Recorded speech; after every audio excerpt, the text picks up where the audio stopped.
besar, selamanya, selamanya besar dan ajaib Yesus. Bersama-sama kami naikkan pujian kami malam hari ini sekali lagi. Besar Allahku, nyanyikan besar. Kami tinggikan Engkau malam hari ini Tuhan, selamanya besar. Dan Tuhan malam ini pemuritan kita.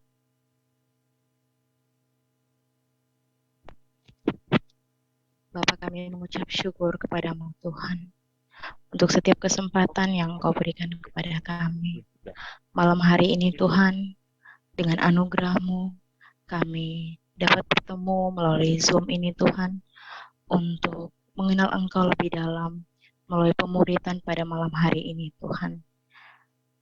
Setiap firman yang kami boleh dengar hari ini Tuhan, biarlah firman itu hidup dalam pribadi kami, firman yang dapat menguatkan kami, firman yang dapat membebaskan kami, bahkan memberikan janji-janji kepada kami.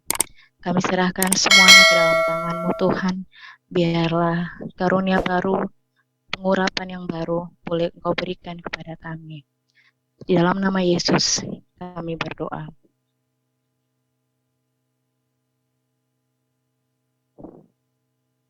Baik, shalom.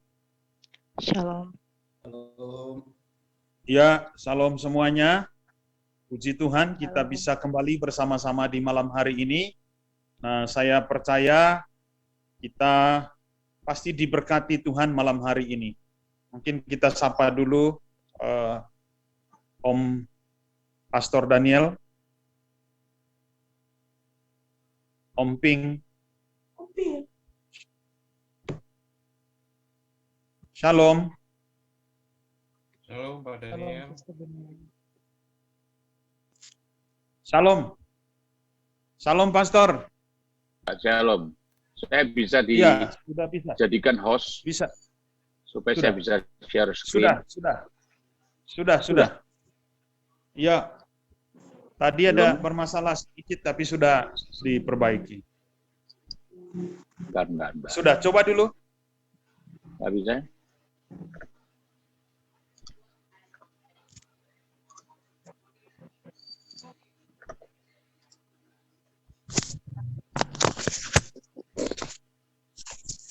Bisa ya? Baik. Langsung dia aja ya. Enggak sini. Hah?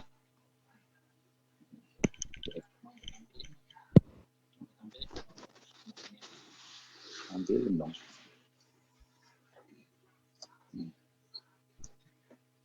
Ya. Oke, bisa lihat ya semua. Baik. Terima kasih atas waktu dan kesempatan bagi saya untuk hanya berbagi. Ya, artinya itu saya tahu dan sudah praktek. Sekarang tinggal nanti Dok mau mirip belajar bersama dan kita praktek. Nah, firman kita belajar kalau nggak praktek, jadi sia-sia. Saya percaya di Momire akan jauh lebih baik nanti mungkin dari yang dari Jawa. Tapi hari ini kita perlu belajar bagaimana sih untuk kita bisa bertumbuh, grow believer to disciple, ya. Atau dalam bahasa Yunani from breakfast to huyas. Breakfast itu bayi, terus huyas itu putra. Saya percaya bahwa murid-murid itu dijadikan putra-putra Tuhan serupa dan segambar, itu goal. Kalau saudara main bola tidak ada gawang, tidak ada tempat di mana kita masukkan bola, cuma putar-putar gitu akan capek. Nah, sama juga dalam gereja juga begitu. Kalau kita cuma hanya sekedar datang, kita sekedar rame-rame, tidak ada gunanya. Tetapi kita diajar hari ini untuk kita masuk di dalam murid. Saya percaya seperti apa yang dikatakan oleh seorang penulis buku namanya Kyle Littman. Kyle Littman berkata begini, Yesus tidak pernah tertarik untuk memiliki penggemar yang banyak. Ya, seperti orang masuk stadion bola begitu, isinya cuma sorak-sorak. Jadi setiap minggu ada banyak para penggemar masuk ke gedung gereja, tetapi mereka tidak benar-benar berminat, niat betul untuk mengikut Yesus. Nah, pada malam hari ini kita belajar dari firman Tuhan, ya. Saya tahu, saya ingin sampaikan, saya ingin berbagi. Pak John, terima kasih waktunya malam hari ini ya, untuk saya bisa berbagi. Ada banyak memang, tapi saya coba ambil yang bagian ini. Di dalam firman Tuhan, Kisah Rasul 2:41-47, saya kira ini semua ayat, semua sudah tahu. Kita baca sama-sama, nanti bahan saya akan serahkan untuk bisa didistribusikan kepada teman-teman semua. Nah, ayat 47-nya berkata, kita baca sama-sama ya, sekalian sudah unmute tapi dibaca. 1, 2, 3, sambil memuji Allah, dan mereka disukai semua orang, dan setiap hari Tuhan menambahkan jumlah mereka dengan orang yang diselamatkan. Kita lanjut dulu supaya lebih jelas. Di dalam Kisah Rasul 5, 12-16, saya baca yang warna putih, yang 14. Yang 14-nya berkata, dan makin lama, makin bertambahlah jumlah orang yang percaya kepada Tuhan, baik laki-laki maupun perempuan. Nah, Bapak Ibu, Saudara semua, pada malam hari ini, gereja mula-mula mungkin kita berkata, iya gereja mula-mula kan tidak ada aniaya. Justru gereja mula-mula itu aniayanya lebih besar, lebih berat. Paulus sendiri bercerita di dalam Kisah Rasul 19, dia berkata dalam pertobatannya, aku menganiaya jemaat Allah dari desa ke desa, kota ke kota. Semua mau dihabisin. Tapi saya percaya, karena gereja itu punya Tuhan, tidak ada yang bisa menghabisi gereja. Amin. Kita sudah lihat bagaimana Alkitab dibakar, gedung gereja dirubuhkan, dirusak. Tapi kenyataannya tambah hari tambah berkembang. Ada salah satu tokoh agama berkata begini, Kristen itu jangan ditekan. Loh, kalau gitu kan tambah berkembang. Tidak. Biarkan aja. Justru kekristenan tidak ditekan. Ya. Justru kekristenan itu akan kehilangan kualitasnya dan kekristenan itu akan rontok. Tapi justru ditekan, tambah kuat. Nah, memang kita lihat hari-hari ini bagaimana kekristenan kita di Indonesia dan kekristenan di Amerika.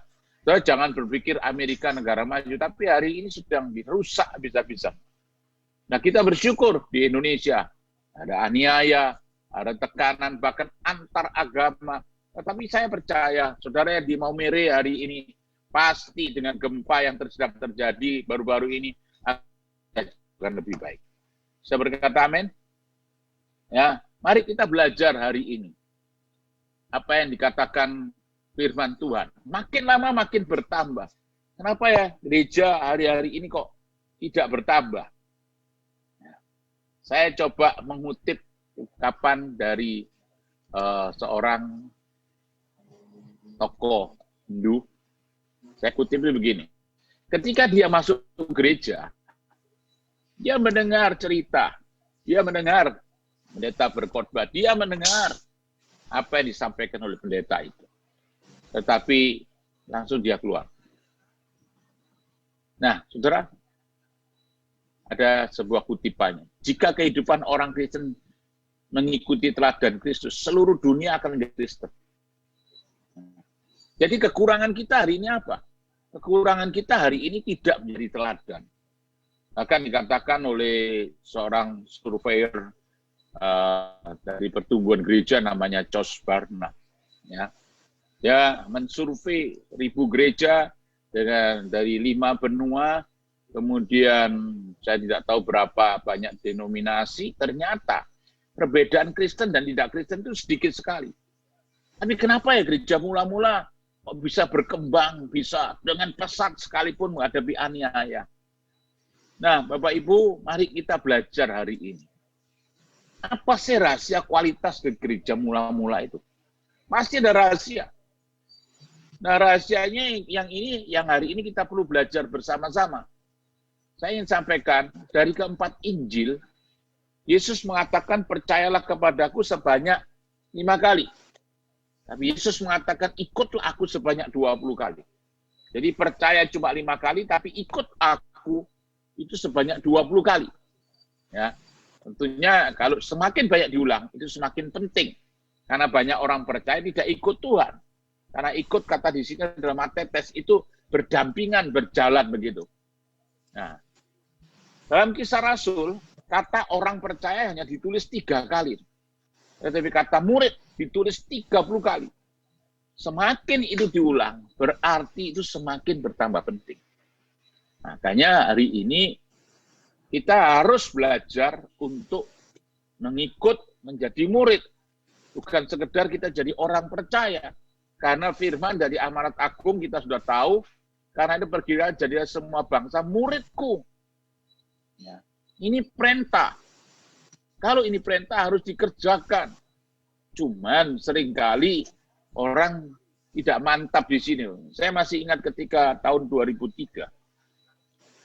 Kami diminta tiba-tiba sehingga saya harus keluar dari gedung itu, mulai lagi dengan zero. Dari nol lagi saya mulai. Kemudian saya berkata kepada teman-teman, gini aja loh. Kita tidak usah mengusik gedung yang lama, tidak usah mengusik jemaat yang lama. Salam Om Kopin. Ya. Kenapa? Ini. Oke, karena itu beliau jadi semua bangsa muridku. Jadi intinya memang murid itu perintah.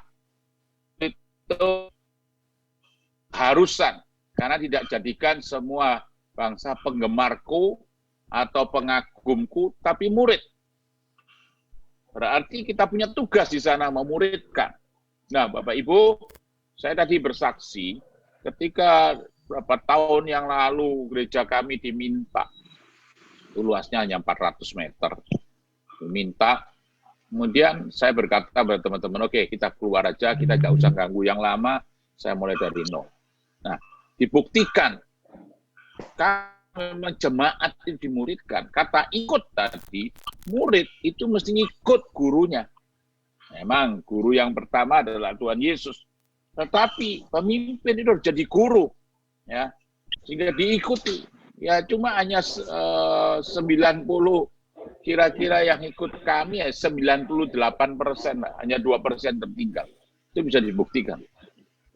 Jadi betapa pentingnya. Makanya gereja hari ini harus arah ke sana. Kenapa kok arah ke sana? Ya, karena itu jelas perlu perintah. Saat percaya Yesus, ya, seorang itu baru mulai sebuah perjalanan sebagai seorang murid. Maka ini startnya murid. Kalau startnya salah, nah banyak orang kan startnya bukan jadi murid. Makanya tugas kita para pelayan, gembala KM, kita ini lagi ngatur juga hari ini sedang saya tidak bisa ikut meetingnya Gembala KM Mojokerto, Sidoarjo, Tulungagung ya 3 kota jadi 1. Ya, lain kali nanti si John saya kasih bahannya dari JPCC, cukup bagus juga, itu bisa di-share ke teman-teman nanti ya. Oke. Jadi saat start jadi murid. Makanya kalau setiap kita mengerti dan memahami kita jadi murid, seharusnya tidak kesulitan gereja berjalan. Ada gedung, tidak ada gedung, ada kesulitan, tidak ada kesulitan, ada kesukaran, ada tekanan, dan tidak ada. Gereja tetap terus akan berjalan. Nah, doa dan harapan saya, saudara di Maumere bisa menangkap ini. Dietrich Bonhoeffer berkata, Christianity without discipleship is always Christianity without Christ. Jadi, kekristenan tanpa pemuritan, ya, itu adalah kekristenan yang dikatakan tanpa Kristus. Karena memang Yesus datang ke dunia, dia tidak mendirikan agama, tetapi dia mengajarkan untuk jadi murid. Makanya saya ingin sampaikan hari ini, Apa goalnya kalau murid? Menjadi murid itu diidentikan sebagai seorang yang mau belajar.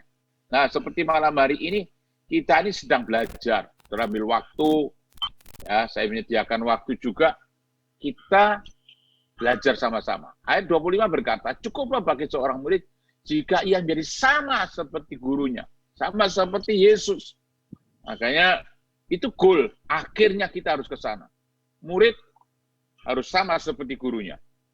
Nah, Bapak Ibu, syaratnya kalau seorang itu menjadi murid, saya ingin share hari ini dengan 3 syarat. Ya, 3 syarat untuk jadi murid.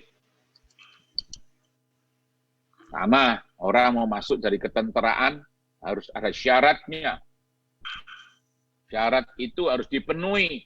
Kalau nggak memenuhi syarat ya ditolak. Sama, kita mau jadi murid hari ini, ada 3 syarat ini yang harus memenuhinya. Saya percaya Roh mau memenuhi ya. Amin. Semua memenuhi syaratnya. Sudah siap? Siap. Sudah siap? Siap. Amin, amin, amin. Siap. Jangan siap-siap, saya belum nunjukkan nomor 1 ini. Nomor ini sudah siap belum? Coba. Yang siap, saya kepingin cek dulu. Kasih tanda itu jempol. Di masing-masing itu. Di kolom chat itu loh. Reaction. Kasih tanda jempol semua. Ah, siap ya?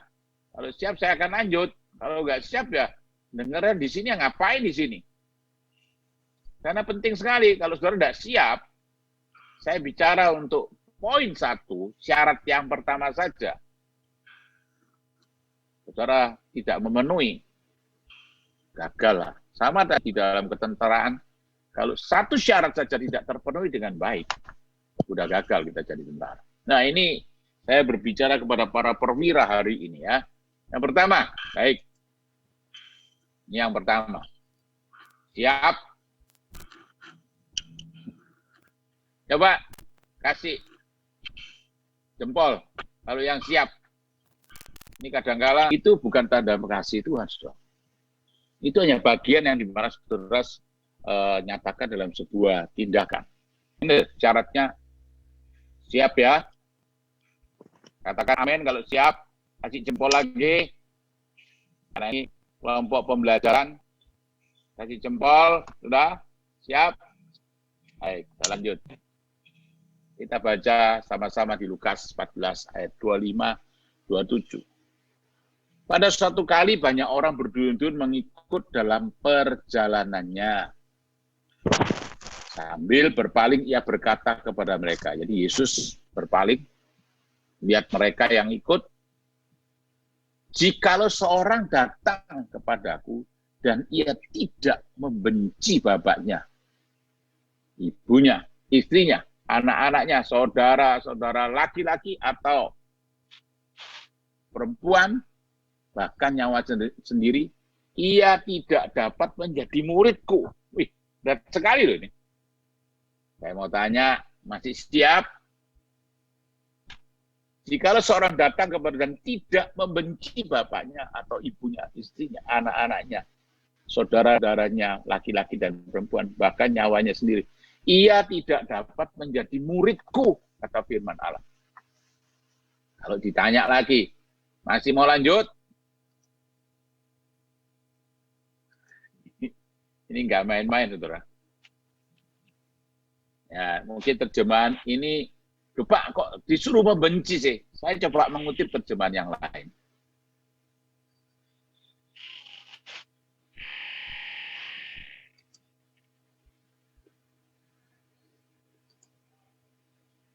Nah, ini terjemahan bahasa Indonesia sehari-hari. Yuk dibaca. Baca sama-sama. Kalau orang datang kepadaku tetapi lebih mengasihi ibunya, bapaknya, istrinya, anak-anaknya, saudara-saudaranya, malah dirinya sendiri, ia tidak bisa menjadi pengikutku. Kalau orang datang kepadaku tetapi lebih mengasihi, makanya saya dan saudara tidak ada alasan. Ya. Kita mengasihi Yesus ditaruh di nomor 2, urut nomor 3, tidak ada alasan. Mengasihi Tuhan Yesus, harus menjadi nomor satu. Bisa berkata amin? Murid. Itu begitu. Jadi tidak ada alasan. Wah Pak, saya masih ini. Ya maaf, ini kadang-kala saya sebagai gembala masih baru berapa ya? Baru 32 tahun lah. Tahun 88, 89 lah. Sampai hari ini. Kadang-kala di gembala itu agak banyak dibohongin. Katakanlah nggak punya anak, belum punya anak, doakan oleh gembalanya hamil. Sudah doakan gembalanya hamil, waduh bersyukur, minta didoakan supaya lahirnya normal, sudah doakan lahir bayinya. Udah, alasannya bayi sekarang. Bayinya buat alasan. Maaf Pak Pendeta, nggak bisa ke gereja karena ini masih ada bayi, masih ada yang lain-lain lagi. Hingga seringkali tadi tidak punya anak, didoakan punya, sekarang tidak ke gereja, alasan bayi. Ya nanti kalau anak saya sudah besar, saya akan lebih aktif lagi. Wah ternyata memang, makanya Pak Pendeta itu lebih banyak makan janji, saudara. Saya harapkan Pak John di mana Omere tidak banyak makan janji. Jadi kita cuma janji-janji aja. Setelah anaknya sudah mulai setahun, 2 tahun, wah pikirnya bisa mulai aktif. Ternyata hamil lagi loh. Stop lagi nggak ke gereja. Malah sekarang mamanya yang tadinya aktif, ya dititipin cucunya, tidak aktif juga. Sudah berapa korbannya? Saya firman ini berkata, kalau orang datang kepadaku tetapi lebih mengasihi, ayo kita hari ini punya komitmen. Saya mau lebih mengasihi Yesus, lebih dari segalanya. Itu startnya murid. Dia belum menginjak nomor 2. Startnya. Hari ini saya mau berjanji di hadapan Tuhan. Kalau kita murid, kita harus mengasihi Yesus lebih daripada yang lain. Amin. Ini syarat dan itu mutlak. Amin. Saya dengar cuma gembalanya aja dong. Yang lain gimana ini? Ayo kalau setuju katakan amin. Amin. Beri tanda itu, beri tanda jempol itu di chat saudara. Saya bisa lihat. Ayo kasih tanda jempol. Amin ya. Baik. Habis amin, saya mau lanjut yang nomor 2. Saya lanjut sekarang.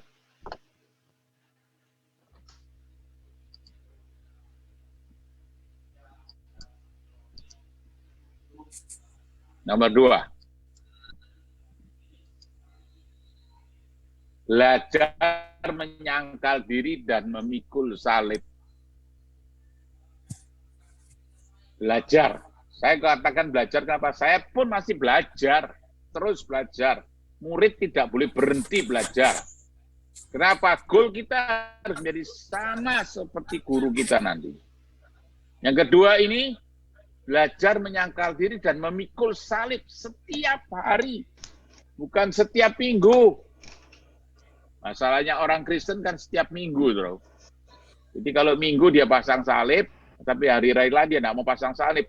Makanya itu kalau minggu tobat, Senin sampai Sabtu, ya itu kalau bahasa Jawa itu jelas, Senin sampai Sabtu kumat. Makanya ada Kristen namanya Kristen tomat. Minggu tobat, Senin sampai Sabtu kumat. Jadi kumat itu kambuh lagi gitu loh. Saya percaya di Maumere tidak ada. Kita harus berani katakan di Maumere ini baik-baik semua kok. Mari kita baca ayatnya hari ini. Nah, ini katanya kepada mereka setiap orang yang mau mengikut aku, ia harus nyangkal diri, memikul salibnya setiap hari dan mengikut aku. Bicara tentang yang pertama, disitu dikatakan menyangkal diri. Ya. Baru pikul salib. Menyangkal diri dari dalam. Jadi saudara dan saya diajar dulu yang pertama, kita tidak mungkin kita bisa memikul salib, saudara, kalau kita tidak ada penyangkalan diri. Ya, seperti malam hari ini, mungkin ada film yang bagus, mungkin kita sangkal diri kita, aduh saya rindu. Ini ada pertemuan ke GKM, Gembala Komsel, saya sangkali diri saya. Dari segala kesibukan saya, dari kepentingan saya mau sangkali diri saya. Nah, ini penting. Karena ada banyak orang ikut Tuhan, tidak sangkal diri, makanya dia juga gagal pikul salib. Karena kalau sangkal diri itu dari dalam. Tapi kalau sudah pikul salib itu dari luar, saudara. Kalau dari dalamnya gagal, jangan harap luarnya bisa berhasil pikul salib. Ya, Bapak Ibu, mari kita belajar. Karena kalau bicara sangkal diri dan pikul salib, itu bukan bicara kemampuan, tetapi itu bicara sebuah keputusan. Makanya keputusan kita hari ini menentukan sekali ketika kita mengikut Tuhan. Karena kalau saudara mau nyangkal diri, ya mulai sekarang, saya mau sangkali diri saya. Saya bukan Daniel yang dulu, saya Daniel yang sudah diperbarui. Ya.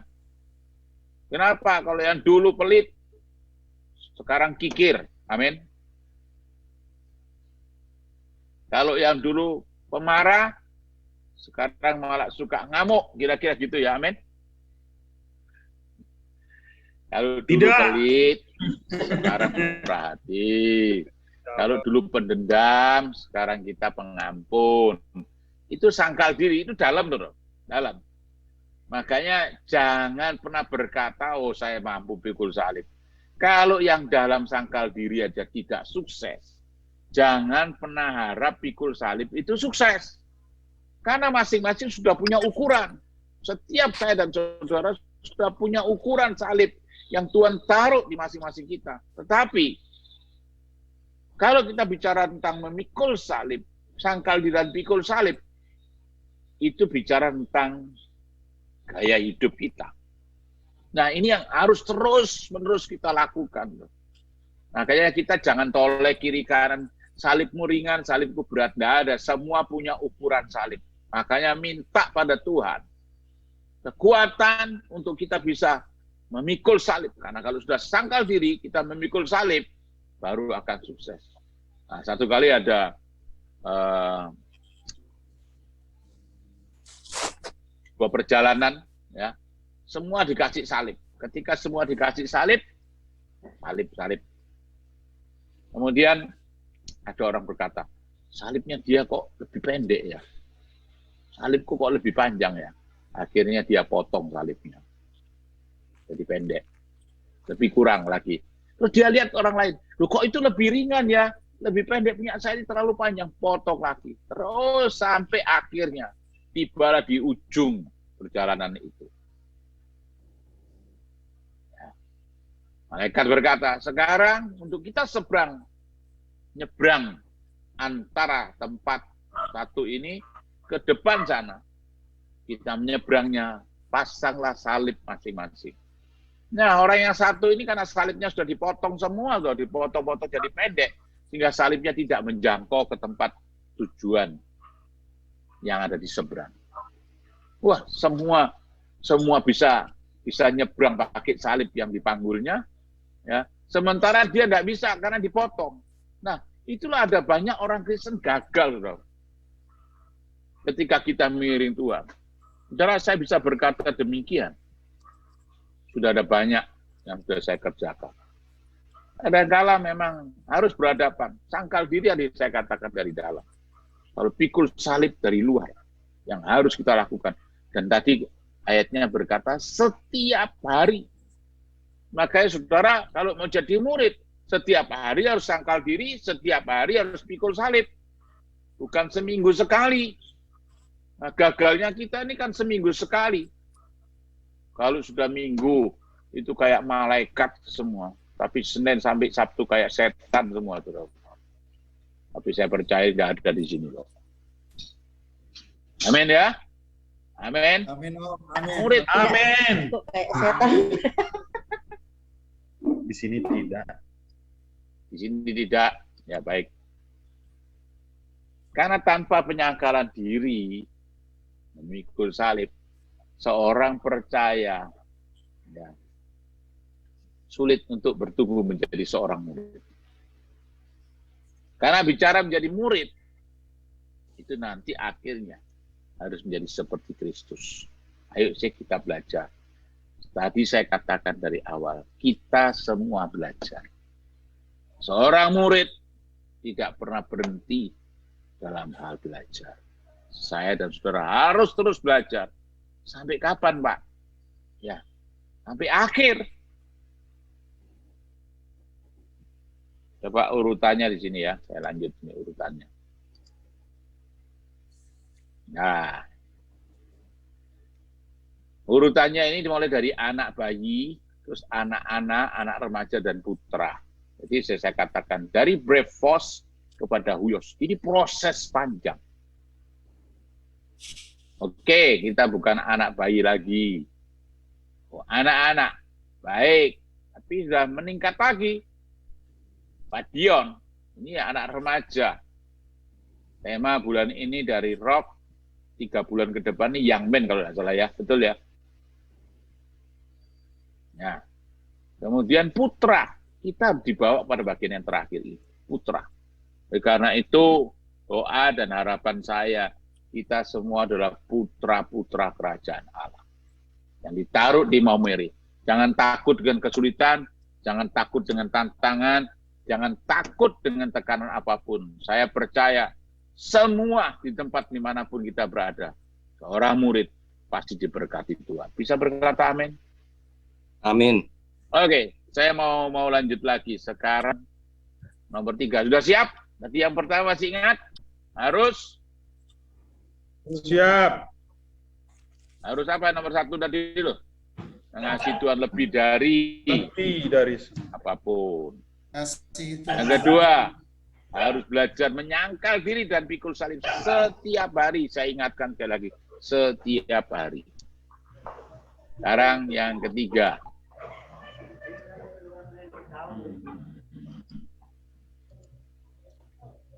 Belajar melepaskan diri dari segala kepemilikan.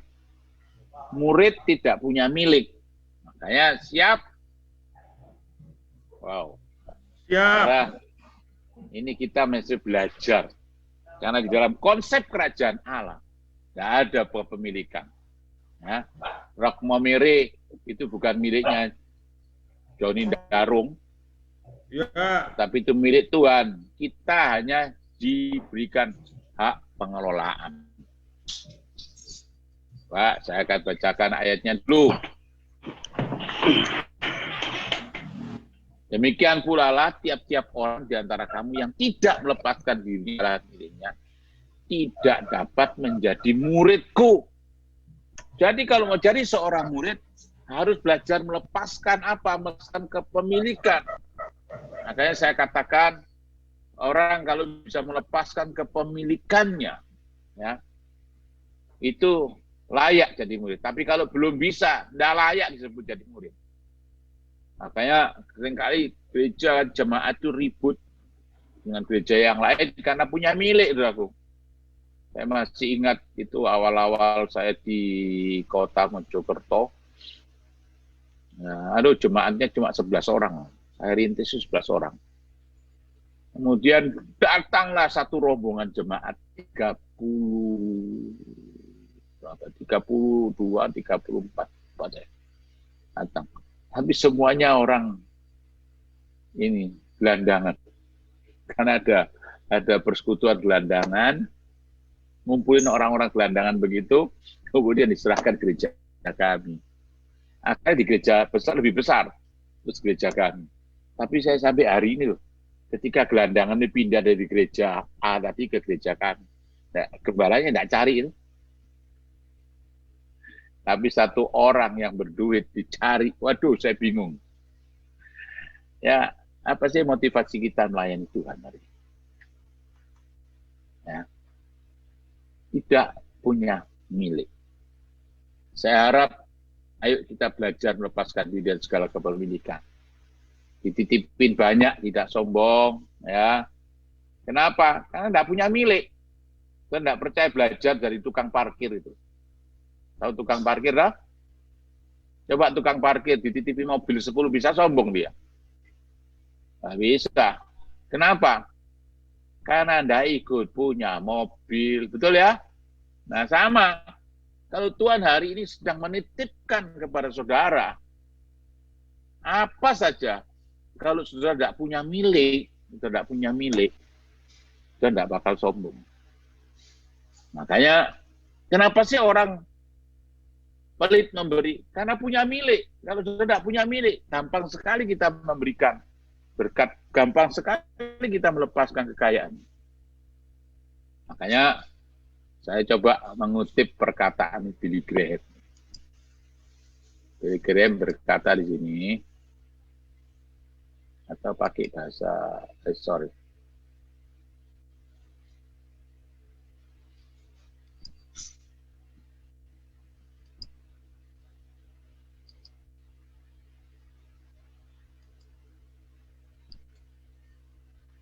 Yeah, there is nothing wrong with men possessing rights. The wrong come when rich possess men. Tidak ada yang salah dengan manusia memiliki kekayaan. Tidak ada yang salah. Yang salah ketika kekayaan memiliki manusia. Jadi boleh kaya? Boleh aja. Tapi kalau sampai kekayaan memiliki manusia, itu yang tidak boleh. Makanya saya dan saudara hari ini harus menyerahkan seluruh kepemilikan kita kepada Tuhan dan hidup sebagai seorang pengelola. Semua harta yang ada hanyalah inventaris kerajaan Allah. Mari belajar hari ini. Kalau itu inventaris, jadilah pengelola-pengelola yang baik.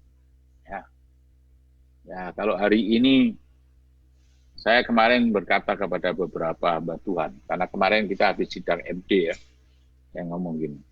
Seperti saya kutip perkataannya Billy Graham, seorang itu akan tahu karakternya. Ketika seorang itu diberikan kepercayaan 2K. 1, kekuasaan. 2, kekayaan. Ini bukan saya mengatakan, ini perkataan dari Billy Graham. Akan tahu karakternya, gimana karakter orang itu. Makanya hari ini, ayo kita belajar. Kalau kita tidak punya milik, gampang sekali kita memberi. Kalau kita nggak punya milik, nggak akan pernah jadi sombong, saudara. Tapi ingat, itu semua titipan Tuhan. Kita harus kelola dengan baik. Kita harus kelola dengan jujur. Kenapa saya katakan demikian? Kalau nggak jujur, diambil sama yang punya milik. Tuhan sendiri. Nah, ayo hari ini, malam hari ini, kita semua belajar dari ketiga hal tadi. Saya coba rangkum di sini. Yang pertama, mengasihi Tuhan lebih dari apapun. Yang kedua, menyangkal diri dan memikul salib setiap hari. Yang ketiga, lepaskan diri dari segala kepemilikan kita. Dan saya percaya malam hari ini, setiap saya dan saudara yang ada, yang hadir ini, kita belajar. Belajar apa? Belajar untuk jadi murid. Ya. Karena hari-hari ini saya percaya kalau gereja itu bisa menanamkan jemaat dari believer menjadi disciple. Saya percaya itu gereja yang kuat. Gereja mula-mula menjadi gereja yang kuat. Tekanan banyak, ancaman ada. Ya, hambatan banyak. Tetapi gereja tidak pernah surut. Kenapa? Karena murid. Jemaatnya jadi murid. Makanya dikatakan dalam Kisah Rasul 11 ayat 26 berkata, untuk pertama kali murid-murid disebut Kristen. Nah sekarang ini awalnya murid, terus baru disebut Kristen. Kalau sekarang kan kebalik, Kristen jadi murid. Nah ini yang salahnya. Harus murid dulu jadi Kristen. Makanya Kristen itu artinya kehidupan Kristus ada pada kita. Mari malam hari ini saya akan tutup. Dan saya serahkan Pak John untuk kita akan berdoa lebih dahulu. Kalau nanti mungkin ada yang mau bertanya, ada dibuka pertanyaan enggak ini? Pak John? Ada. Oke, kalau gitu saya serahkan ada ya. Oke, Ya. silakan. Oke, baik. Ya, baik. Shalom semuanya. Pak. Shalom. Ya, shalom. Silakan kalau ada yang mau bertanya tentang pemuritan kita khususnya di malam hari ini, silakan saudaraku ya, mumpung ini juga salah satu orang tua bagi saya ini, ya, Pak Pendeta Daniel, yang banyak hal yang saya pelajari dari beliau. Itu sebabnya saya berharap saudara bisa bertanya ya. Silakan. Ada Samuel dari Bali. Kosem, silakan. Kalau ada yang mau bertanya nanti, ya, mumpung kita bersama-sama dengan. Ya, boleh sekarang. saling berbagi. Silakan. Sekarang boleh bertanya. Langsung aja ngomong. Ya, boleh, silakan. Makasih untuk waktunya, Pak John. Untuk Pak Daniel mengenai 3 syaratnya. Saya kira untuk menjadi murid ini kan keinginan sendiri, Pak ya. Jadi mungkin kita lihat di jemaah orang mereka baptis, terima Kristus, kan awalnya baptis dulu, kanak-kanak kan. Dibaptis terima Kristus, Kristen kanak-kanak, tapi ada yang mau dimuridkan, mungkin diikut komsel, tapi ada yang enggak. Atau ada yang ikut-ikut aja, tapi saya juga orang lama sama Pak John, kita dari terus saya lihat, saya tidak menjabat ya, malah kayak komsel pun enggak, tapi saya mau belajar sendiri sampai pengetahuan saya juga sudah ngerti, tapi saya lihat dari jemaat biasa, terus kita ketemu lagi masih kayak saya, masih juga nggak tahu tentang lahir baru, tentang dasar-dasar Kristenan, seperti itu, pikul salib. Ya jadi sayang juga ya, nggak tahu itu apa salah leadernya, kayak komsel. Nah, kayak komsel ini kriterianya apa? Kadang-kadang apa ada harus fit and proper test, apa diangkat-angkat aja, begitu. Jadi itu jadi jadi untuk bertumbuh juga memang dari kita pribadi ya. Mau jadi murid, saya pribadi saya suka ikut, mau baca Bible, mau acara apalagi pandemi mungkin kan saya ikut di sana untuk diri sendiri seperti Pak bilang 3 ini. Tapi saya tidak, tapi saya sudah kemampuan cukup lah begitu. Nggak perlu nanti ada saya di marketplace, saya bisa bersaksi, saya bisa ada yang tanya teman-teman saya dari Kupang, dari Timur, saya bisa jelaskan dengan sampai dia senang. Jadi kita one-to-one, saya ambil pemerintah satu pribadi saya, sampai dia juga matanya senang, matanya dia, saya kasih tahu apa ada kayak begini, saya tahu begitu. Jadi apakah jemaat ini taruhlah yang paling kecil kan, jadi saya lihat begini Pak, kalau leader itu di gereja kita itu kan kalau dia naik ke atas kan agak sulit tuh, oleh gembala semua gereja. Yang paling itu tuh di G-Komsel itu Pak, mungkin bisa dikuatkan mereka. Ya, jadi mungkin ada fit and proper test, karena G-Komsel ini sangat berperan penting Pak untuk kemajuan jemaatnya dia. Umpama dia pimpin 5-10 orang, dia harus tahu psikologisnya orang. Ya, kalau mau bilang teologi juga mereka kan ada SOM ya. Yang menjadi pertanyaannya, Bro, apa yang pertanyaannya adalah ini kan hak bebas ya. Jadi yang jemaat ini orang Kristen yang percaya Tuhan Yesus, dia mau jadi murid dan tidak kan keinginan dia. Apa ada paksaan atau bagaimana?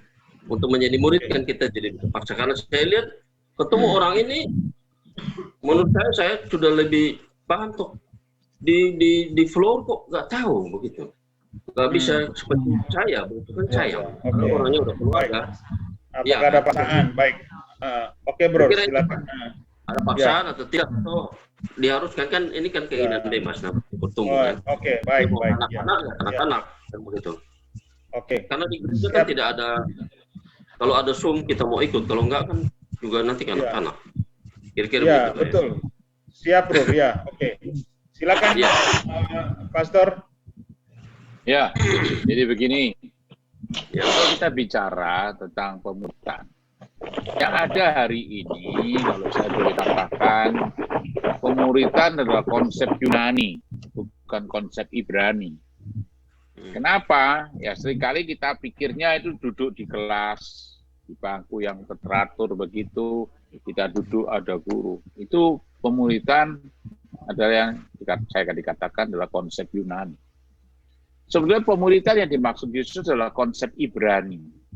Kita bisa lihat ketika Yesus memuridkan, hampir di mana saja, dia siapkan waktu, ada tempat yang tidak harus itu di dalam sebuah gedung, di bawah pohon, di sungai, di perahu, ya. Jadi konsep pemuritan yang sekarang itu sudah salah. Kenapa? Kita anggap harus ada di kelas. Sehingga dengan guru yang ngajar, sebenarnya bukan begitu. Ya benar adalah konsep pemuritan Ibrani. Jadi kalau kita bicara tentang Yunani, itu lebih banyak mentransfer pengetahuan. Seharusnya bicara pemuritan itu mentransfer gaya hidup. Makanya gaya hidup gurunya itu penting sekali. Kalau ingin saya katakan hari ini, saudara bisa cek hidup saya yang pertama tentunya pada keluarga. Yang kedua pada orang-orang sekeliling saya. Saya fokus kepada apa yang Tuhan perintahkan dan Tuhan suruh. Sehingga memang tadi yang saya katakan oleh Pak Samuel ya, Pak Samuel bertanya tadi, apakah ya sebetulnya tidak terlalu sulit. Makanya seorang memang yang paling tepat adalah di komsel. Kenapa? Karena kalau komsel itu jumlah tidak terlalu besar, jumlah tidak terlalu banyak, masing-masing leader itu yang harus mengerti bahwa dia sedang dibawa mengajar pemuritan. Loh, pemuritan, saya ini pengetahuan terbatas. Nah, kita tadi saya katakan, kita lebih banyak yang dimaksudkan pemuritan adalah mentransfer knowledge, mentransfer pengetahuan. Seharusnya pemuritan tidak mentransfer pengetahuan saja, tetapi yang paling utama mentransfer gaya hidup gurunya. Jadi yang saya katakan, duduk di mana saja kita bisa bercerita pengalaman hidup kita bisa menyampaikan, sehingga firman yang disampaikan, kesaksian yang disampaikan, itu menjadi hidup. Kenapa? Karena sudah ngalami. Nah, banyak orang tidak ngalami, menyampaikan. Akhirnya jadi pengetahuan. Nah, kalau pengetahuan batasnya, itulah yang seringkali kegagalan dalam pemuritan. Kalau pemuritan, itu sekali lagi saya katakan, harusnya mentransfer gaya hidup. Ya, kalau mau sekarang hari ini ya kita lihat. Makanya seharusnya itu duduk ketemu, itu pemuritan mestinya. Ya, kalau cuma by phone aja, itu murid saya kira itu masih jauh dari kata pemuritan. Sebutannya pemuritan, tapi tidak begitu. Ya, seperti sekarang Pak John ada di Rock Maumere. Ya tinggal di Maumere diatur berapa leader yang akan bergerak bersama-sama. Saya pakai 3 kelas di sini. 1, basic class, intermediate, advance. Advance saya yang pilih. Dia tidak bisa menentukan. Intermediate itu kelas pelayanan. Basic class, kelas dasar. Saya masuk 3 kelas itu aja. Ketika orang sudah sampai ke advance, itu saya yang pilih. Saya tentukan, saya ajak ngobrol bareng, saya ajak jalan bareng. Kadang-kadang dia nemenin saya dalam pelayanan. Nah, itulah bicara pemuritan. Sehingga kalau saudara lihat, saya sedang bangun G17. Apa itu G17? 10-20 ada orangnya. 20-30 ada orangnya. 30-40 ada orangnya. 50-40-50, 50-60, 60-70, itu semua ada orangnya. Memang tambah tidak banyak, tambah sedikit. Tetapi mulai dari 10-20. Jadi 10-20, saya cari leader di sana. 20-30, itu seharusnya dibuat. Jadi ada terus-menerus cara berkesinambungan. Kita hari ini sedang bicara reproduction. Tidak boleh berhenti. Ya, tidak boleh berhenti. Bicara pemuritan itu bukan bicara jabatan. Itu bukan bicara jabatan, tetapi itu bicara tentang gaya hidup. Nah, saya percaya apa harus? Ya, seharusnya kalau kita lihat ayat tadi dalam Matius pasal berapa tadi, 28, itu harus jadikan semua bangsa muridku. Sayangnya gereja kan tidak jadikan semua bangsa muridku, jemaatnya nggak jadi murid. Jemaatnya menjadi member. Jangan cara berkata begitu ya. Oh iya Pak, kenyataannya begitu. Umumnya begitu. Seperti tadi saya katakan, sama orang ketika masuk stadion itu lebih banyak yang mana? Yang main atau yang supporter? Lebih banyak supporter, sorak-sorai. Yesus tidak terlalu tertarik dengan banyak penggemar. Tapi Yesus lebih banyak meluangkan waktu dengan 12 murid, bahkan 3 yang sebagai tim VVIP-nya dia. Ayo kita belajar hari ini. Saya percaya Pak Samuel, kalau Anda sekarang berkata, wah ada banyak orang, ya memang kenyataannya begitu. Penggembira itu selalu lebih banyak, supporter lebih banyak. Tapi doa saya, karena bicara pemuridan tidak kenal usia, Pak Samuel pun masih jadi murid. Saya pun hari ini sudah ngajar, saya jadi murid juga. Tuhan berkati. Silakan yang lain. Ada lagi?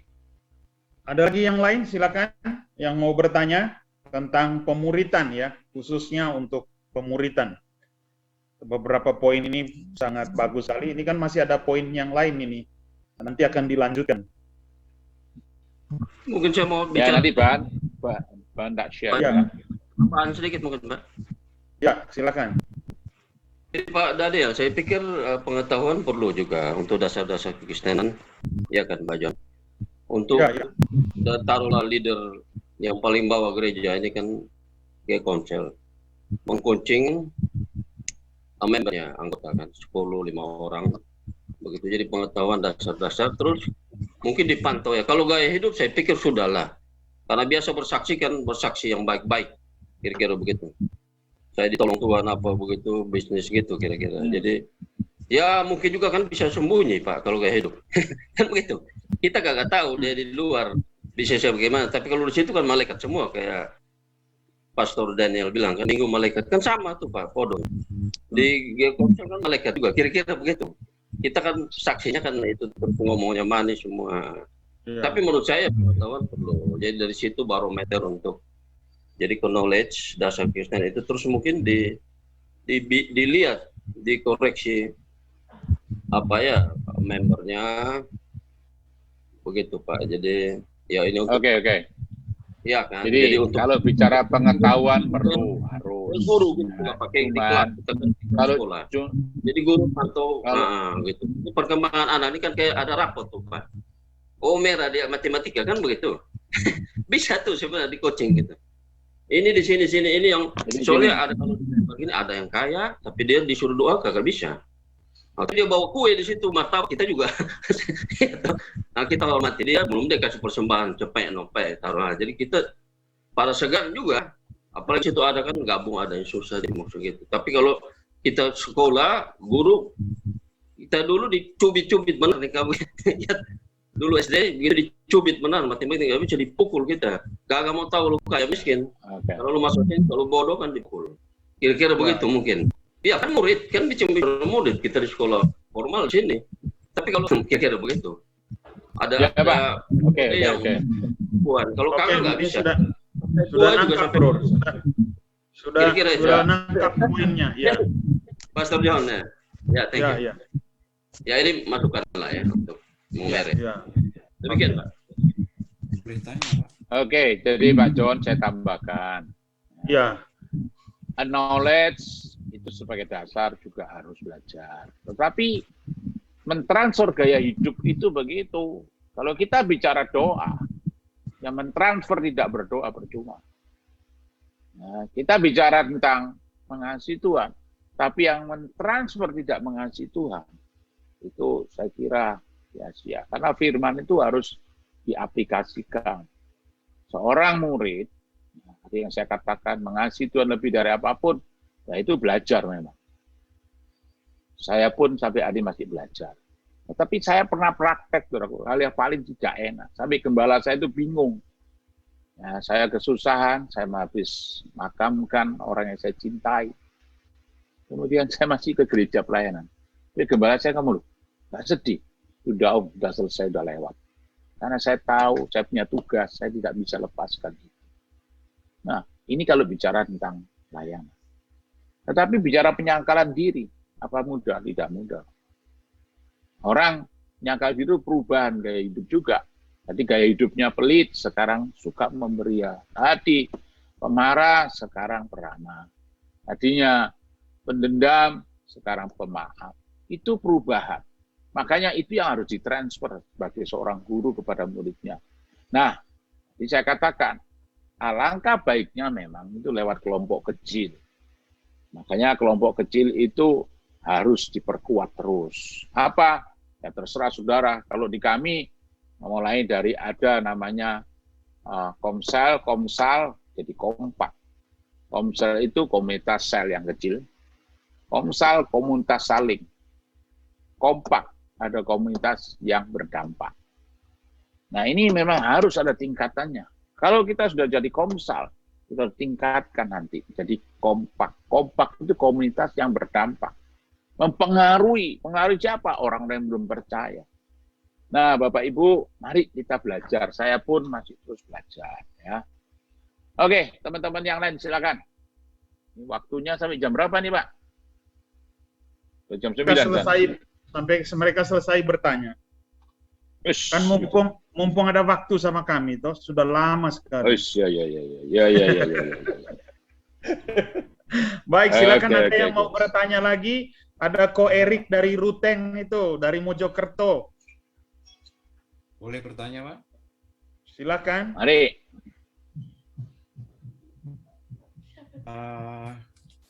Pak Kris, ya, silakan Pak Kris. Iya, pertanyaan saya, kalau kita mengacu pada Lukas 14 ayat 26 tadi, itu dikatakan di situ bahwa jikalau seorang datang, ia tidak membenci bapaknya, istrinya, ibunya, saudaranya. Membenci situ kalau dalam terjemahan NLT itu hate. Hate artinya membenci, tidak setuju, menyerang, dan sebagainya. Nah, jadi apa korelasinya antara ayat ini? Karena ayat lain mengatakan, hormatilah ayahmu dan ibumu. Dan di ayat lain juga mengatakan, kalau seorang istri harus menghormati suaminya, dan suami harus mengasihi istrinya. Itu pertanyaan saya, Pak Astur. Bagaimana korelasinya untuk ayat ini? Terima kasih, Tuhan berkati. Ya, saya yang sampaikan tadi, saya coba mengutip tadi dari bahasa Indonesia sehari-hari, kalau tidak salah ya. Tadi bahasa Indonesia sehari-hari berkata, sebentar saya kutipnya. Kalau orang datang kepadaku, tetapi lebih mengasihi ibunya, bapaknya, istrinya. Jadi, seperti apa yang diucapkan juga oleh Daud, sekalipun ayahku dan ibuku meninggalkan aku, tetapi engkau tidak. Kita harus paham bahwa semuanya pasti akan dua kata tadi, ditinggalkan atau meninggalkan. Makanya Daud berdoa demikian, kenapa? Karena dia tidak mau ditinggalkan Tuhan. Jangan ambil rohmu daripadaku Tuhan. Karena yang ada mati. Makanya di sekeliling kita siapa saja, entah istri, entah orang tua, entah anak. Satu kali kita ditinggalkan atau kita yang meninggalkan. Nah kalau kita ini memang jadi murid seperti murid Yesus tadi berkata, dalam saya kutip bahasa Indonesia sehari-hari ya, orang datang kepada aku tetapi lebih mengasihi. Lebih mengasihi Pak, itu ada kata lebih mengasihi. Oh, kita harus mengasihi tetap dong. Tapi kalau lebih, alasannya itu ibu bapak dan itu yang tidak bisa. Jadi dengan kata lain, Yesus Tuhan harus jadi skala prioritas kita seperti apa yang dikatakan oleh Daud juga. Ya. Karena orang-orang sekeliling kita, siapapun yang merasa dekat dengan kita, satu kali bisa ditinggalkan, kita tinggalkan atau meninggalkan. Tetapi jangan sampai Tuhan meninggalkan kita. Makanya saya dan saudara harus sampai kapan? Sampai finish dalam perjalanan. Itu Pak yang saya maksudkan, Pak. Untuk amin, Pak. Terima kasih. Untuk hal lebih mengutamakan Tuhan atau mengasihi Tuhan, kami saya pribadi paham, artinya kita memahami hal itu. Namun di situ ada kata membenci atau hate. Hate yang notabene di dalam terjemahan kita itu benar-benar membenci, tidak menyukai atau menyerang sinonimnya. Nah dalam hal ini apakah tidak ada kontradiktif antara ayat-ayat lainnya yang mengatakan mengasihi maupun menghormati, terlebih kalau kita korelasikan dengan ayat-ayat lain. Itu Pak Pastor, terima kasih. Ya, jadi begini, kalau baca Alkitab, cari Alkitab pembanding ya. Jangan cuma terjemahan bahasa Indonesia ini kadang-kadang terlalu dipaksakan kata-kata itu, sehingga seharusnya bisa ditaruh kata-kata yang mungkin lebih, seperti tadi, kenapa saya cari pembanding di bahasa Indonesia sehari-hari? Karena bahasa Indonesia sehari-hari itu ada kata lebih mengasihi. Sementara di dalam bahasa Indonesia terjemahan biasa, makanya coba kalau memang sudah mau belajar, biasanya saya buka beberapa Alkitab. Kalau bahasa Indonesia, saya buka bahasa Indonesia sehari-hari atau firman Allah yang hidup. Itu sangat menolong kita untuk memperjelas setiap ayat juga dalam seluruh konteks itu kadang-kadang lebih jelas karena bahasa Indonesia yang lebih familiar. Tapi kalau dikutip tadi, nah makanya tadi yang saya katakan, ayat tidak boleh dikutip satu saja kemudian lepas konteks, tidak boleh. Harus dicari konteksnya, ini lagi bicara apa sih, kan begitu Pak. Karena seperti tadi yang dikatakan di dalam Lukas 14, itu kan bicara tentang pengiringan kita kepada Tuhan. Ketika Yesus, banyak orang yang datang berduyun-duyun, makanya Yesus kan pernah tegur dong, kamu ikut aku karena kamu cari roti. Karena ada sampai hari ini pun kenyataannya orang di gereja itu cari roti. Jadi kalau ada rotinya lebih ramai, makanya doa ucapan syukur selalu lebih ramai daripada doa puasa. Kenapa? Karena cari roti, cari makan. Nah, tapi ada orang yang ikut Yesus jadi penggembira. Nah, makanya Yesus langsung tuliskan. Di dalam ayat 26 ini perkataan Yesus sendiri ya tadi ya. Ya, ayat 26 tadi itu perkataan Yesus. Cuman konteks penterjemahannya aja. Makanya tadi kalau seorang belajar firman, harus cari pembanding. Supaya kalau kita menyampaikan, seperti malam ini saya sampaikan itu supaya memperjelas. Boleh dimaksud kata pembanding bukan tidak suka. Tetapi kita harus taruh kata lebih tinggi. Yang kita ikuti adalah Yesus itu harus taruh lebih kata lebih tinggi. Lebih dari segalanya. Itu Pak. Terima kasih Pak Kris. Ya, terima kasih Pastor. Mohon maaf saya banyak bertanya. Mohon maaf Pak John dan saudara-saudara semua. Terima kasih. Ya, untuk pembanding biasanya saya menggunakan Alkitab kita, bahasa Alkitab yang terjemahan baru maupun NIV, KJV, sama NLT. Dan juga satu kitab yang berbahasa Yunani. Cuma saya memang belum kenal bahasa Yunani. Jadi di situ tetap dikatakan kok membenci. Namun, nah ini aja yang membuat saya terus terang belum. Kalau untuk mengasihi Tuhan lebih daripada yang lain, ya itu kita sudah paham. Namun ya kita itu proses belajar kami sebagai seorang murid Pak Pastor. Terima kasih. Ya, terima kasih kembali. Mungkin yang lain, silakan. Silakan yang lain. Ko Erik. Sudah masuk.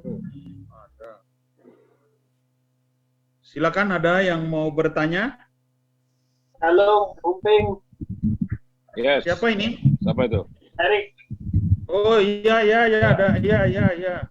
Halo, Umping. Ya, Erik. Ya, malam. Gimana ini?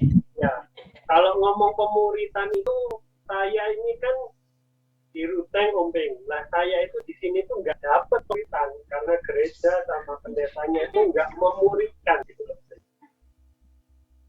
Jadi ya repot ya. Saya 11 tahun di Ruteng ya gerejanya rock, tapi kok nggak ada yang namanya pemuritan gitu loh. Jadi ya selama ini ya cuman ya lihat di Rock Mojokerto, rocknya Kak Joni, ya gitu-gitu aja Umping. Nah ini tadi ya sedikit banyak membantulah Umping itu tadi. Gitu. Jadi, ya itu tadi lah Umping.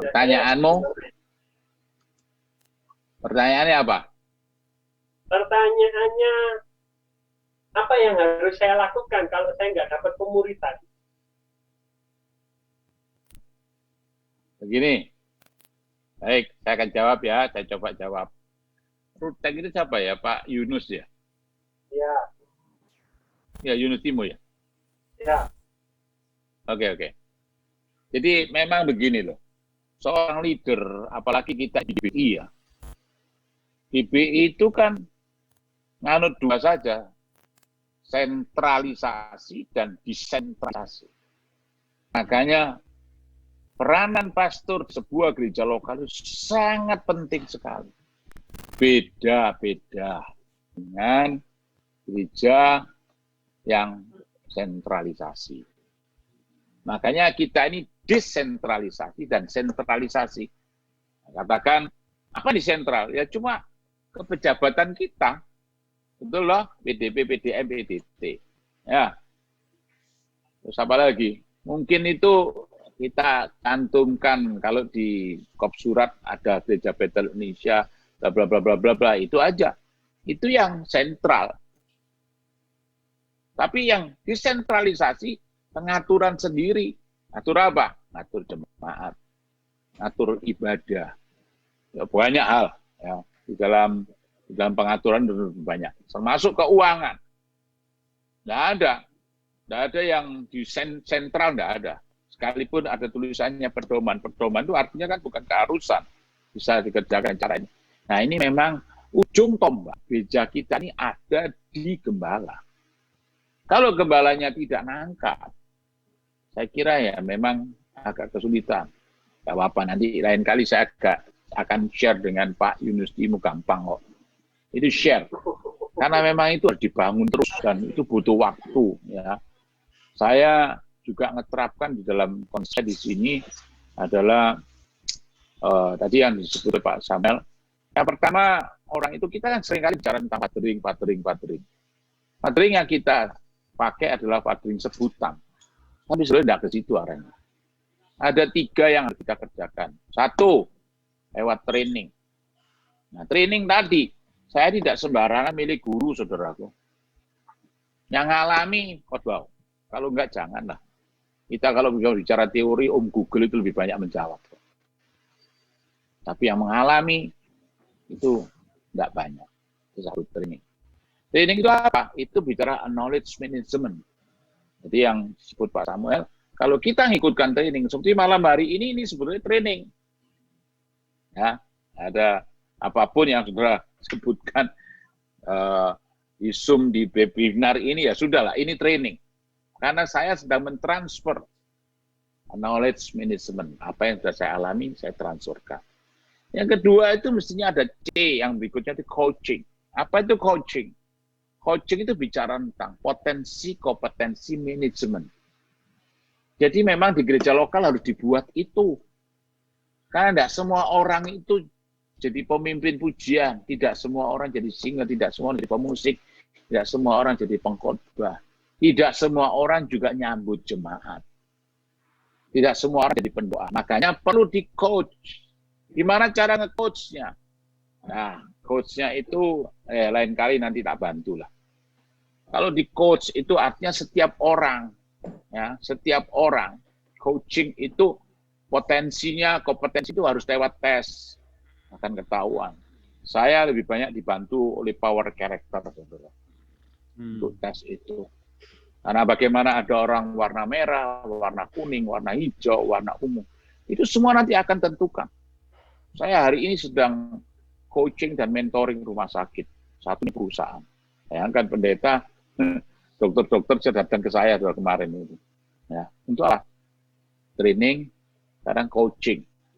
Nah, ini di gereja juga penting. Supaya kita menempatkan orang, itu bukan berdasarkan like and dislike. Tapi berdasarkan potensi. Saya selalu katakan ada 5. Yang pertama, kita harus tahu orang itu right people. Right place. Harus tahu. Nah, seringkali kan 2 ini aja sudah bermasalah. Right people, enggak. Wrong place juga. Bubar gerejanya. Nah, harusnya right people, right place. Yang ketiga itu right vision. Makanya kalau sudah di rock, kita punya visi yang sama. Apa visi kita? To be rock. Menjadi rock. Apa rock itu? Rock representative of Christ Kingdom. Semua orang harus merujuk ke sana. Tidak boleh buat visi sendiri di lokal itu. Kecuali memang itu ada pelayanan-pelayanan yang yang seperti kami di Mojokerto namanya Gembita. Gembita itu gerakan memberkati dan peduli kota karena arahnya kota, dan itu arahnya bukan kepada orang percaya saja. Ya, saya pakai visi di situ. Artinya apa? Menurut saya pakai rock, nggak ngerti mereka nanti. Nah, saya pakai visinya sejahtera kota, sejahtera kita. Nah, itu kemudian didukung oleh misi. Kembali tadi saya katakan, right people, right place. Yang ketiga, right vision. Visinya sih benar, pemimpin harus terus menyampaikan visi. Supaya gereja lokal, setiap pekerja itu bisa menangkap visi, to be rock. Pak, dulu kok enggak begitu sekarang. Kalau visi itu disesuaikan, ya bisa ganti, iya. Yang enggak bisa berubah adalah firman Allah. Nah, tadi 3 ya. Keempat, tadi right people, right place, right vision. Yang keempat, right value. Kita kebetulan juga ada value. Like and salt. Ya. Nah, itu value kita. Value-nya harus sama. Yang kelima, ada right timing. 5 ini catat. 1, right call, right place, right vision, right value, right timing. Artinya apa? Ya, ada waktunya. Makanya tadi saya katakan, kalau kita sudah bicara menempatkan orang, 1 tadi lewat training, lu belajar. Yang kedua, coaching. Nah, coaching tadi lewat tes. Biasanya tesnya itu, tadi kan saya katakan bahwa kami lebih banyak dibantu oleh power character. Dan kali nanti Pak John kalau mau tes itu bisa tak bantu. Bang. Ya, terus kemudian yang ketiga, kalau sudah coaching, itu ada mentoring. Mentoring. Mentoring itu bicara tentang life management. Kalau orang sudah di-mentor, harus terbuka. Ya, yang di-mentor itu harus terbuka. Karena sudah live hidup. Bagaimana hidup keluargamu, bagaimana hidup bisnismu, bagaimana kehidupan keuanganmu. Jadi terbuka. Nah, mentornya, entisnya itu bisa mengarahkan. Kemana? Baru yang keempat, itu fathering. Kalau saat fathering itu bicara kemaksimalan. Sudah bicara maksimal. Saya punya anak. Saya kepingin anak saya harus lebih daripada saya. Makanya itu bicara kemaksimalan. Potensi, kompetensi tadi itu semua sudah di-manage. Kemudian hidupnya sudah di-manage. Sekarang kemaksimalan. Manajemen. Jadi betul-betul dimaksimalkan. Nah, seringkali kita kan tidak begitu. Kita cuma kata itu saya bapai. Sehingga putus. Training aja enggak, coaching aja nggak ngerti, apalagi bicara mentor. Nah, itu butuh waktu, Pak. Itu enggak bisa seketika. Saya bangun gereja di sini, saya selalu katakan kepada teman-teman, ya, ini era kami. Sekarang ini saya agak lebih banyak mundur. Ada generasi yang berikutnya. Sudah saya siapkan, saya prepare. Bahkan saya berkata, kapanpun Tuhan panggil saya siap, tempat ini tidak akan pernah berhenti. Harus lebih berkembang. Harusnya begitu. Sehingga itulah bicara konsep pemuridan yang benar. Ya, sampai kita bicara tadi arah kepada fathering, pembapaan. Oke, saya kira itu sebagai penambahan. Silakan mungkin bisa ditambah sekali lagi, Pak John. Ya. Mungkin solusinya ini. Ya, mungkin solusinya buat Ko Erik, karena dibilang tadi bahwa apa yang harus saya lakukan, gabunglah dengan Zoom ini setiap Jumat supaya engkau dimuridkan. Terima kasih. Amin. Itu aja. Bagaimana, Ko Erik? Ada lagi? Siap. Ya, karena begini, pemuritan di eklesia kita ini, makanya kita kasih nama ini komunitas eklesia, jadi tambahannya karena transfer dari... Pak John. Erik ini kan anak Pak Beni, betul ya? Ya, Erik. Ya, betul. Ya. Ini sebenarnya anak muridnya Om Daniel ini. Iya. Makanya dari saya Erik. Kan, ya tahu saya. Terima kasih, Erik, kamu sudah kirim kopi ke saya dan. Oh, begitu. Nanti Nanti terima kopi rempah dari Mau Mary aja Om Ping. Oh iya. Tadi saya sudah WA di grup. Jadi Oh gitu ya. Oh iya, itu bisa dipasarkan itu. bisa, sangat bisa. Cuman Pak Arifin Jadi belum saya respon. kira tadi. gini loh, John. Pak John, Ya. ya memang gereja tidak bisa dikerjakan sendiri. Ya. Sekarang ini eranya adalah era apa? One man itu geser, one team. Ya. Era yang dibangun jaringan. Ya, kalau kita tidak punya jaringan, habislah sudah. Ya. Nah, seperti Anda di mana saja terserah, tapi jaringan ketika Anda bangun itu sebuah bangun kekuatan.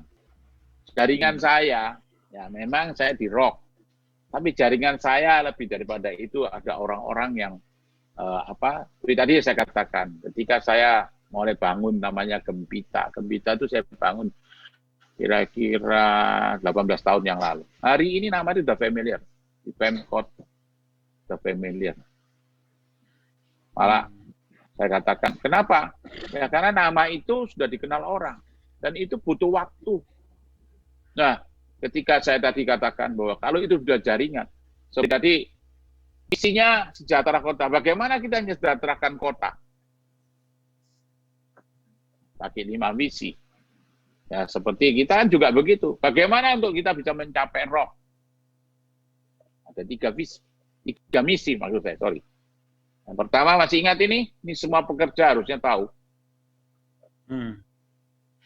Apa kalau itu birok? Yang pertama apa? Misi, bukan visi. Visinya itu birok. Apa misinya? Misi harus bisa nangkap. Building. Ayo Apa? sebut. Messianic people. Bangun manusia mesianik. Apa kata mesianik? Manusia yang punya pola pikir, pola rasa, pola tindakan Kristus. Itu mesianik. Yang kedua, apa? Misinya untuk to be rock. Ayo. Exalt, meninggikan Tuhan, tidak boleh Meninggikan meninggikan diri. Iya. Dan berikut, baru standing. Ya. Jadi saya tadi punya Gembita. Bagaimana untuk bisa mencapai sejahtera itu? Saya buat 5 misi. Ini contoh ya. Apa saja misinya? Yang pertama, untuk mencapai sejahtera harus peduli kesehatan. Saya tidak punya banyak dokter. Saya tidak punya rumah sakit, saya juga tidak punya laboratorium. Tapi saya bisa kerja sama. Saya undang rumah sakit dengan dokter-dokternya, kita buat apa? 1, pengobatan murah. Check up murah dengan laboratorium. Itu bisa. Itu kan jaringan loh. Saya tidak punya sendiri, tapi saya bisa ajak teman-teman. Nah, seperti tadi saya ditawari rumah sakit tentang apa? Buat ini. Apa namanya itu? Check up murah. Check up ada umumnya 400, dia bisa kasih, saya kasih 180.000. Ya, kasih kan jemaat. Jemaat yang untung biasanya 400-180.000. Oke, nanti tak buat. Ini masa pandemi ini kita mau buat ya agak repot juga, tapi dibuat. Ya. Kemudian untuk mencapai sejahtera kota, peduli pendidikan. Nah, kemudian kami juga ada sekolah di TK. Pendidikan kami cerdas berkarakter. Jadi apa yang disampaikan di situ tentang pendidikan, saya kerjasama. Kalau pendidikan formal, saya kerjasama dengan orang-orangnya dari Yohanes Surya. Nah, itu kan jago di IPA, jago di matematika. Kalau saya belajar pendidikan karakter, saya kerjasama dengan Pak Yakob Esra. Jadi tadi saya katakan, kembangkan jaringan. Pak John boleh ada di Mau Mary, tapi Mau Mary tidak akan pernah ketinggalan kalau tidak punya jaringan. Saya boleh tinggal di Mojokerto, saya tidak pernah ketinggalan Mojokerto dengan kota-kota yang lain. Ya, kita tidak usah sombong, tapi ini fakta sudah bisa tanya. Sehingga itulah yang menjadi pendukung-pendukung kita. Untuk apa? Mengembangkan pelayanan. Makanya jaringan harus dibangun. Ya, tidak boleh sendiri, Dan apalagi terjadi eksklusivisme. Waduh, kalau gak rock, kita tidak boleh terlalu fanatik dengan sebuah denominasi. Ya, kata rock itu saja adalah representative of Christ Kingdom, kerajaan. Orang-orang yang punya konsep kerajaan ajak kerjasama, ajak bangun bareng-bareng. Saya percaya ada banyak sebetulnya. Cuma kadang-kadang mereka takut dengan kita. Nah, kita deketi mereka. Nah, tadi yang saya katakan, ayo saya hari ini jaringan dibangun. Sekalipun tinggal di Maumere gak apa-apa. Boleh tinggal di mana? Apa namanya? Ruteng. Ya, dibangun jaringan. Apalagi ini era informasi nggak ada batasan kok. Paling batasnya waktu kita mungkin ya sudah agak ngantuk ini. Ini jam 9:30. Ya justru sana bingung. Dia tinggal di gunung. Ruteng kan tinggi. Dia tinggal di gunung. Di gunung. Rik, nanti Pak Yunus Timo tak deket Rik kita bicara. Ya, baik. Baik, saya berharap saudara ya, atau ada yang lagi yang mau bertanya itu tapi sebelumnya saya mau kasih tahu. Terakhir ya. Mungkin yang lain dulu. Ada kaitannya dengan apa yang kita bicarakan? Ya, yang lain Pak Sep, kasih waktu. Mungkin yang lain dulu. Coba kasih kesempatan yang lain dulu. Ada yang lain dulu, coba. Nggak lain saya. Ini penting nih, Pak. Oke, silakan. Silakan ya. Pak, ini terima kasih waktunya Pak John. Menurut saya untuk menjadi murid ya, itu pilihan ya. Pertanyaan aja, Kosep. Oh, pertanyaan. Ya, pertanyaan aja, Bro.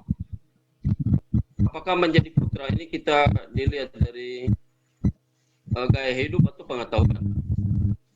Dan kedua, apakah kalau kita tidak menjadi murid, percaya Tuhan biasa aja, selamat atau tidak gitu? Tetap selamat tanpa mau berusaha untuk jadi murid. Mau bertumbuh dari pengetahuan aja atau ada kombinasi? Oke. Ya, yang pertama tadi apa? Saya nggak jelas putus-putus. Mau jadi murid ini kan orang yang sudah mau jadi murid, jadi putra. Dia punya pengetahuan aja atau gaya hidup aja Pak, yang tadi Pak singgung, atau dua-duanya harus seimbang. Untuk menjadi murid, apakah punya pengetahuan saja atau seimbang gitu aja? Ya. Ada.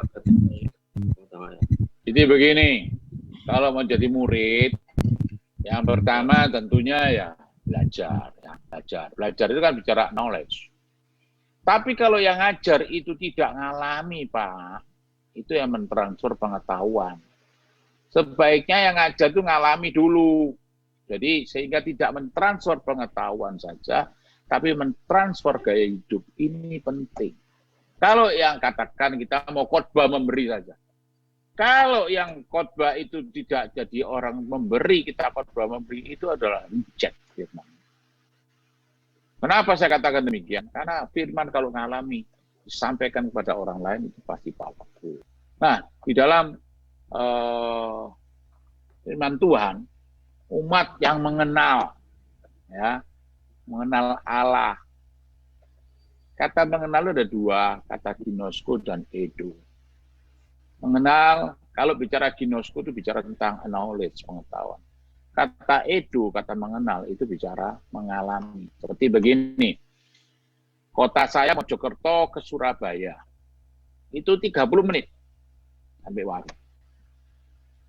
Terus saya ditanya, loh Pak, kok tahu? Loh, saya tiap hari, seminggu sekali saya ke Surabaya, itu bicara tentang mengenal tadi, itu bicara edo, ngalami sendiri. Tapi ada orang ditanya, loh kok tahu 30 menit?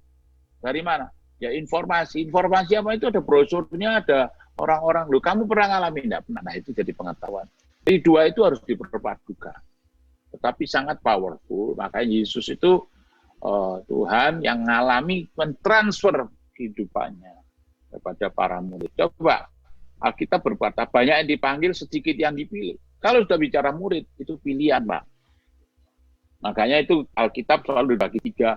Ada orang yang berbondong-bondong, ya, begitu ada penggembira. Jadi kemudian murid pun naik lagi 3. 12 jadi 3. Ya, Pak Samuel nanti masuk yang 3. Jadi dengan kata lain, memang itu sebuah proses. Nomor 2, apa yang menjadi murid? Jemaat biasa selamat, tetap selamat, Pak ya. Kalau bicara selamat, para siapa Selamat, percaya kepada Yesus pasti selamat. Oke, baik. Oke, Pak John, sudah cukup ya? Cukup, baik. Nanti lain kali Ya. kita buatkan lagi bicara tentang tadi coaching, mentoring itu bicara gitu ya. Siap, saya Bagaimana siap kalau- untuk tenang saja. Bagaimana kalau hari Jumat depan lanjut? Saya tidak di tempat, jelas. Jumat depan saya di Jakarta. Ya. Jumat berikutnya lagi juga saya tidak ada. Nanti lagi lah waktu. Siap. Tidak mesti hari Jumat, nanti saya kasih tahu hari apa. Iya, aja gampang. bisa. Oke, kita atur nanti. Ya. Ya. Baik. Nah, saudara, saya berharap saudara dengan saya ini haus untuk dimuridkan. Kalau kita haus dimuridkan, mesti kita datang kepada yang tepat dan berkata, muridkan saya. Sekali lagi, kalau saudara haus untuk dimuridkan, datanglah kepada orang yang tepat dan berkata, muridkan saya.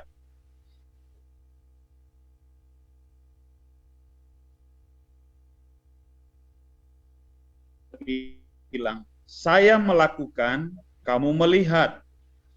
Ya, habis itu kita sama-sama melakukan, baru yang ketiga adalah kamu melakukan, saya menolong.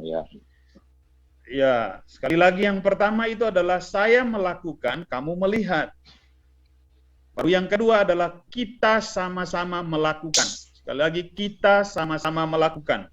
Yang ketiga ada kamu melakukan, saya melihat, saya menolong. Nah, itu pemuridan. Karena itu di gereja kita di Maumere ini, sekarang ini adalah gembala KM diberi kesempatan untuk berkhotbah. Tapi itu pun mereka yang sesuai, yang punya buah hidup, yang punya... Ayo, doa ya.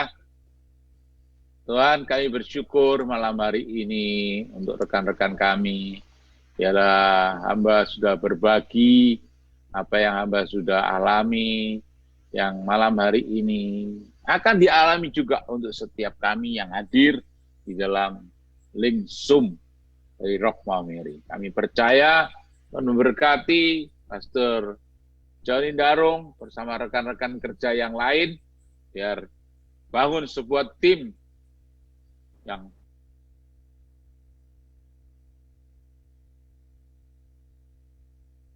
juga yang sudah hadir, yang ikut pada malam hari ini. Kami percaya Tuhan pasti tolong kami untuk kami terus berjalan bersama-sama memenangkan banyak jiwa, memuridkan banyak orang sehingga nama Tuhan semakin dipermuliakan.